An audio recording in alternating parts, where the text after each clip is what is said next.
My name is Dan Gallagher. I'm here with Neil O'Brien of Quantum Mastermind. I'm just going to talk to Neil about his business today. Neil, how are you? Very good, Dan. Thanks very much for taking the time to chat with me today. No, my pleasure. My pleasure. I'm interested in finding out about you and your business a little bit more, Neil. I suppose maybe just for starters, do you want to just tell us a little bit about your background? Who is Neil O'Brien? What your business is, your hobbies and so forth? Yeah, certainly, Dan. Thanks. Yeah, I'm from Cork and went to school in Cork in Truro and Blarney, and went to the CIT then studying management accounting for a few years. Came out in the late 80s, very few jobs around. So like a lot of my class, I ended up going to London for a few years, got really good experience over there. Then got one of the green cards, those Donnelly visas that were around in the early 90s. I headed up to Florida for a while, which was lovely. Then came back to Ireland a while later and worked away as an accountant. And then in 2003, started my own business. So I spent most of my life in Cork, apart from 5 years, London, Florida. Hobbies wise, I played a lot of soccer growing up and golf. They were my two main games. Continue. I'm getting a bit old now for the soccer. Even the five-a-side now, I think I've left behind. But the golf, obviously, still play golf, do a lot of hill walking, and stuck in loads of committees, charities, and Toastmasters, and all other committees as treasurer and other stuff. But sure, it's interesting. Excellent. Well, as I said, I do believe that you're quite an accomplished golf player as well, inside the Neil as well. So what I suppose I also came across a book that you've written before, and it says that you're a recovering accountant. Do you want to just maybe give me a little bit of a background on that, the title of the book?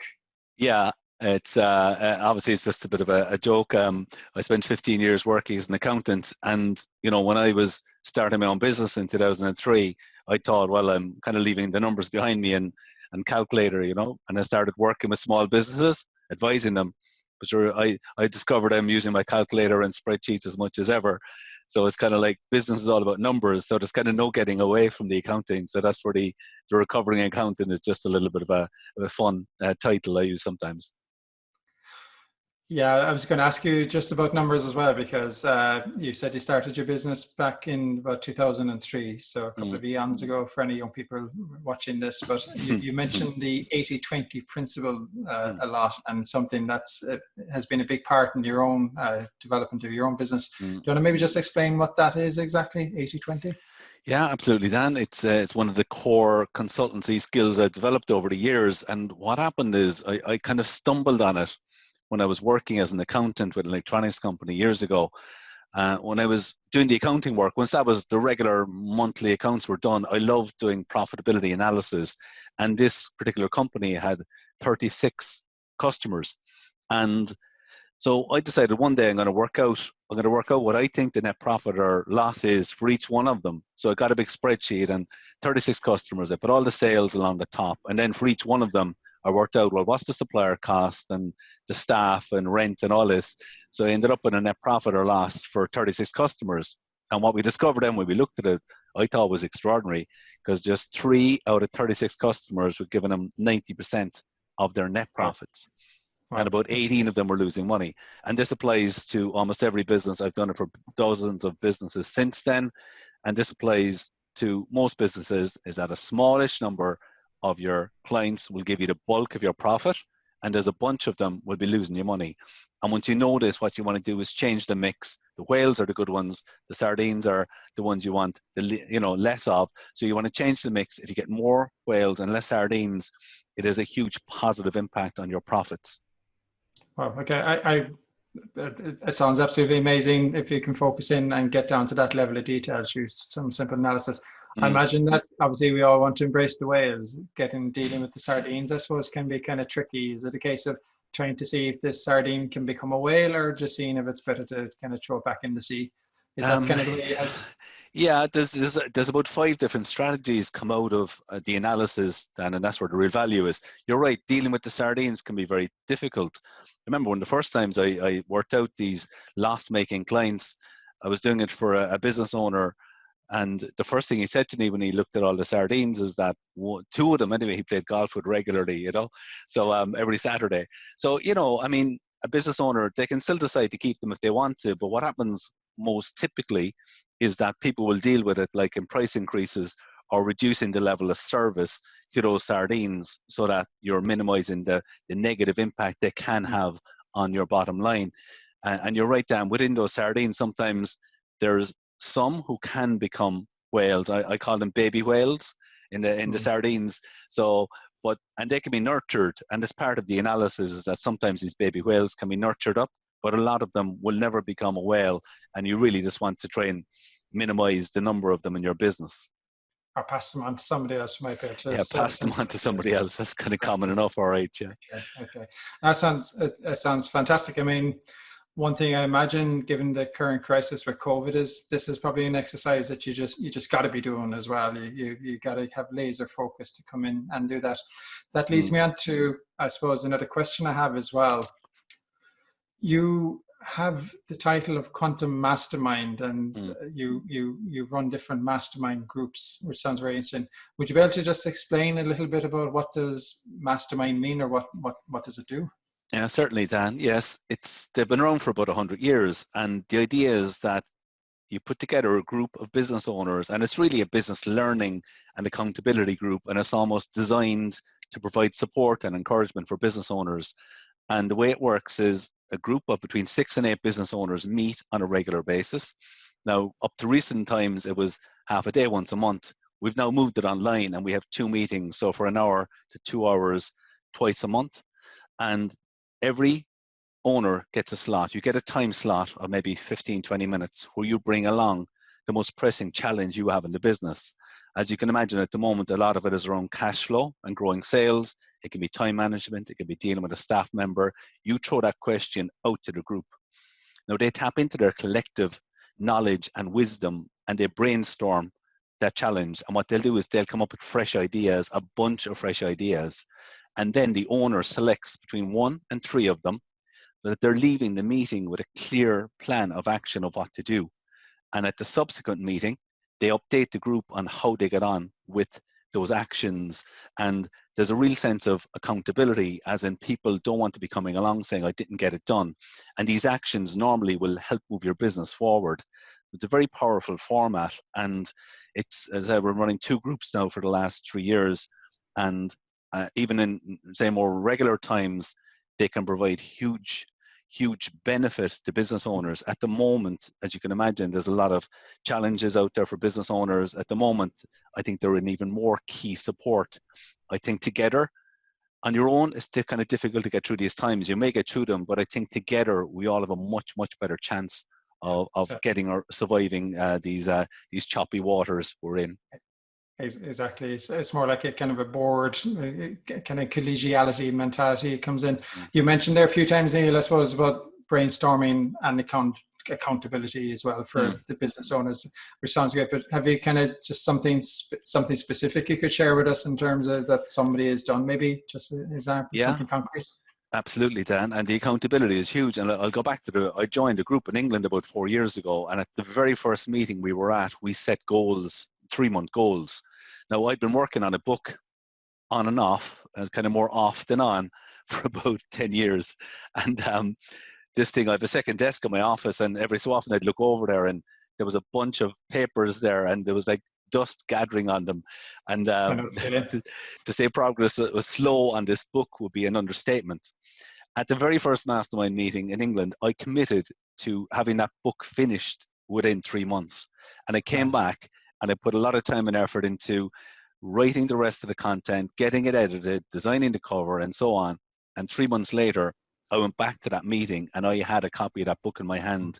And the real driver for me there was I did not want to go back to that group and say, oh, sorry, guys, I was busy there. I didn't get it done. I simply didn't want to go back there. So the group can provide huge accountability. And what that means is that it means getting more important jobs done, which are only going to help improve our business and drive it forward. Okay. No, I understand. And you mentioned before just the concept of the way the businesses then can take the meetings. You said they used to be monthly. They're gone down to kind of bi-weekly as such now as well. Are there disciplines that people bring into their day-to-day lives or day-to-day operations that they change the way they work then as well? Yeah, I mean, we have the huddle as well, which I'll come to shortly. But What is that? It sounds like a rugby kind of thing. Is it? Everybody scrum little down, or morning, what little exactly is it? morning. Yeah, it's not a scrum, no. Even though I think in project management terms they have a scrum, which is kind of somewhat similar. The Yeah. daily huddle it's really an add-on to the mastermind group. So we have six of the members of the mastermind group. We meet at 10 to 9 in the morning, just for 10 minutes every morning. And what we do is we commit what we're going to do for that day. And normally it's what I call the frog tasks. It's the bigger type of tasks. Say, for example, last week, now I was working on, as well as all my day-to-day stuff and client work, which is pretty busy at the moment, I was working on a website, I was working on a podcast, and I was also getting the ball rolling to design an app. So I had those three things in on different days as my daily huddle. So let's say on Monday, I would have committed to the group that I'm going to do some work and getting content together for my website and some other tasks. And on Tuesday morning, I update the group on my progress. So I'd say I got 75% or 80% done. And it provides massive focus and prioritization and accountability. And the members of that group, because we do score ourselves in on a Monday morning, we score ourselves for the previous week. How did I get on each day with my huddle and the tasks that I said I was going to do?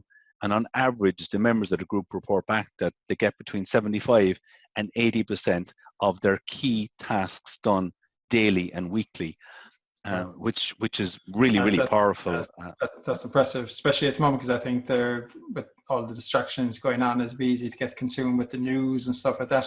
It would be easy to become quite negative, I think, out there as well. So I think having that accountability, that laser focus must be good. I suppose in some ways you could probably, do you kind of help each other? Do people maybe overcommit some days? They have 25 things they want to get done as a key, just keeping a focus, and other people you might feel maybe that they're not trying hard enough. Maybe is that kind of the way the huddle can help as well? Or Yeah, I mean, there's different ways of approaching it. Sometimes there's a danger with some people that it becomes a to-do list. It's not meant to be a to-do list. You're not writing down everything you need to do. okay.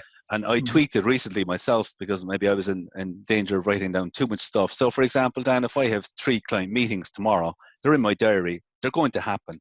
I don't see much value in putting those into my daily huddle. But however, it's the tasks I need to do that are important and don't have a deadline that maybe aren't in my diary already.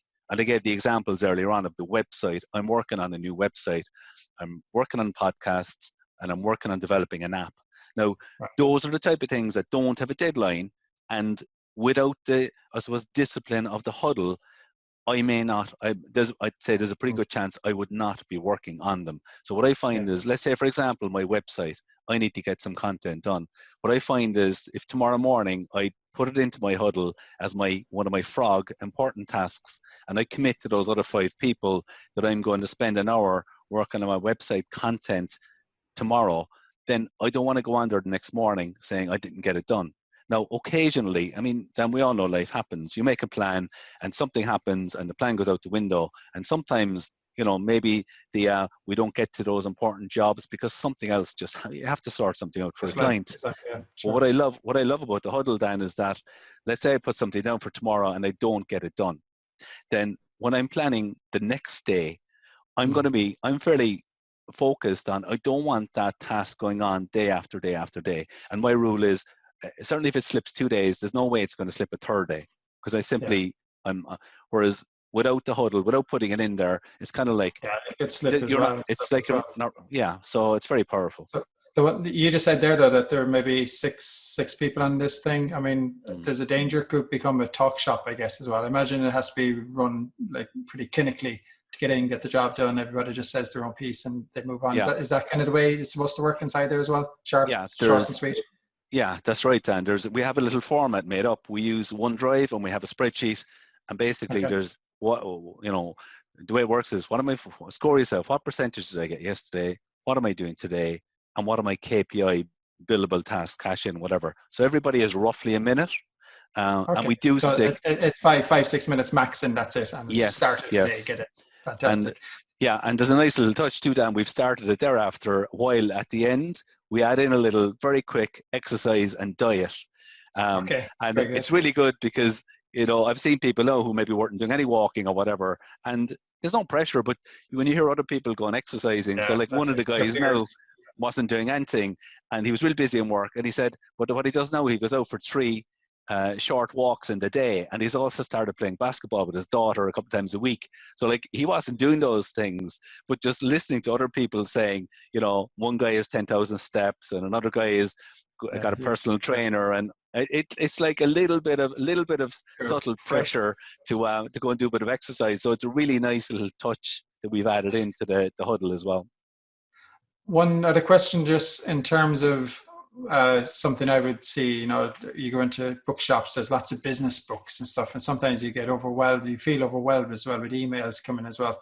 Do you kind of have anything that you bring together in your mastermind group in terms of like sharing knowledge from important business books or YouTube links or something? Is that another way? Is that like part of the agenda as well out there in terms of knowledge sharing, something like that?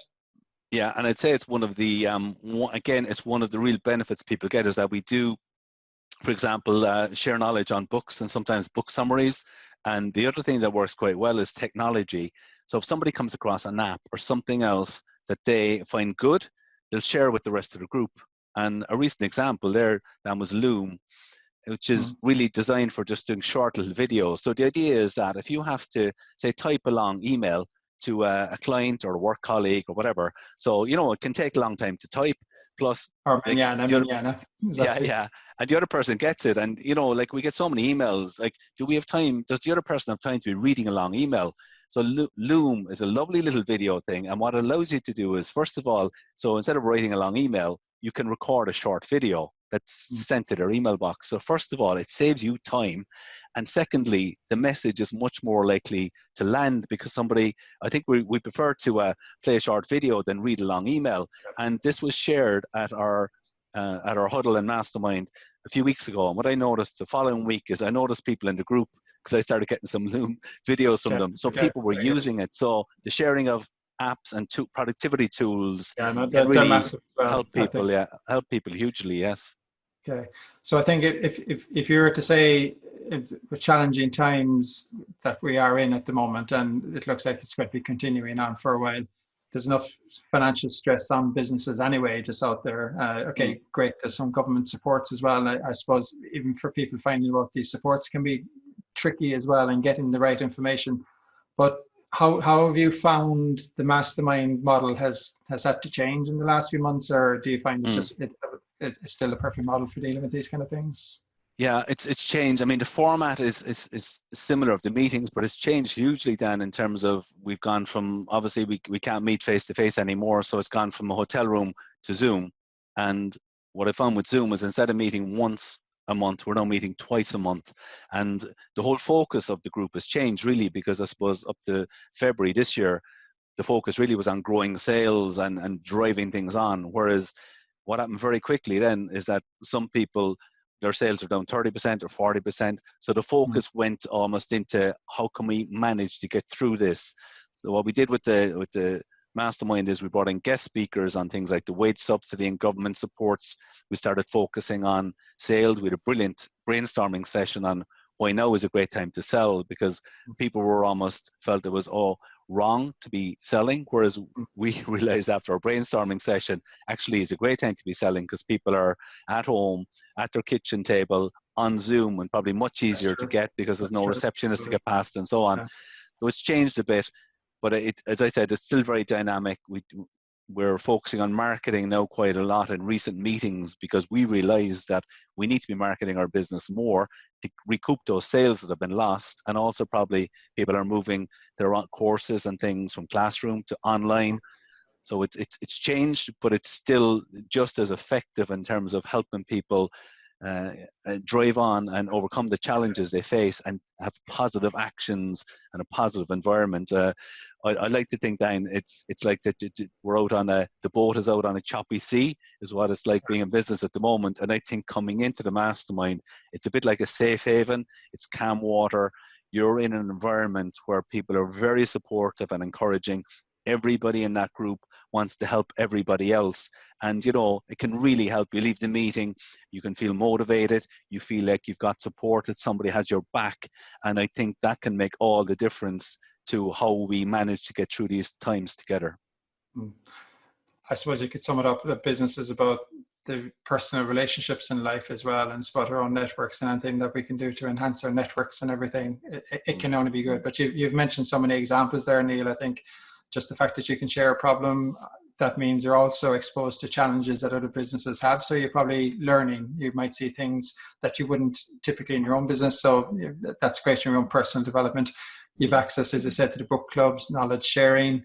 The huddle sounds like a great idea, even though I get the image of rugby out of it. But these disciplines and these tools that really, I suppose, unless you had the time to be reading lots of books and stuff like that, you might be reading the wrong books. But it sounds just something that's very, very practical and down to earth. And the fact that the groups are going on for so long, it's great. I suppose in some ways it's kind of like having a small company having like their own board inside there that they can access and bounce questions off inside there. No, really interesting. So I suppose that just any other final thoughts for us, Neil, in terms of? Yeah, the board you can't afford, and you did a good sales job there, Dan. Thanks very much. Yeah. And I suppose, as you touched on there, Dan, the fact that the original group is going almost 3 years and 4 of the original members are still coming along. And at times, you know, I stop and think and kind of go, you know, people are still coming along to the mastermind. It's kind of like going, you know, coming along. We must have met almost 40, you know, with the extra meetings now, we must have met 40 or 50 times. And I do stop and wonder sometimes, you know, why do people keep coming back? And I suppose it's because they're getting value, and because in business, regardless of what stage you're at, or you're starting off or you're growing or you're leveled off or whatever, you'll always have challenges no matter what stage you're at. And the format lends itself to bringing those along. So whether it's cash flow, sales, staff, time management, you can bring along a challenge and you will get a totally fresh perspective and new ideas. So it works brilliantly regardless of what's going on in your business. That's the real beauty, I suppose, of the mastermind. Well, I suppose it's fair to say, Neil, that your recovery is progressing well, and you seem to have made the transition away from the full-time accountant into using your skills and everything like that. So just a final comment there to say thanks very much for your time. It's been very interesting. And, Dan, thanks very much. I appreciate it very much. Neil, it sounds fantastic. Just wanted to know, have you any kind of concrete example you can share with us, something from the group? Maybe? Yeah, absolutely, Dan. There's a couple that spring to mind straight away. There was one particular guy, and his question for us, his challenge was that what happened is he'd bring in his laptop home in the evening time. So when the kids were in bed at 9 o'clock, he'd end up with the laptop open on his kitchen table doing quotes for new business, and he might spend an hour doing a quote. And like, he didn't want to be doing it, but he ended up doing this maybe 3 or 4 evenings a week. And he was asking us how he could stop that from happening. We kind of had a little chat around it. The main actions he had actually were just about tweaking a couple of things to free up time, but also to committing to getting the quotes done by 1 o'clock every day. And the next month he came back and he reported that it had worked brilliantly, because the odd time he had to bring his laptop home, but most evenings he was able to, he did the quotes, they were done by 1 o'clock, and that meant that he was able to like spend an extra bit of time reading his kids a bedtime story, or when they were in bed, he was able to sit down with his wife and just relax and not have to go to the kitchen table. So I thought that was a great example of somebody minimizing this work they had to do and not bringing the laptop home. And there was another quite recent one where one of the women in the group, she runs a conference, Catherine, she runs a conference, and obviously the conference wasn't going to happen face to face, and she was struggling with, well, how do I get this online? And she was struggling to see how it was going to happen. And one of the guys in the group said to her, these vets, now they'll still have to get their CPD points, so why not get them from you? And I was chatting to Karen the following week, and she said that was the major wake-up call she needed. And just that thing that John had said, they need to get their CPD points, suddenly just clicked in her brain. Yes, they do need to get them, and why don't I provide them? So she's now pushing ahead, and she's going to have an online event coming up very soon, and a bigger one in September. But it's funny, just something that this guy said to her in the meeting was the catalyst for her and shifted her mindset, and now she's driving on with moving her conference online. Sounds like pivoting the business as well inside there. Fantastic. Yeah,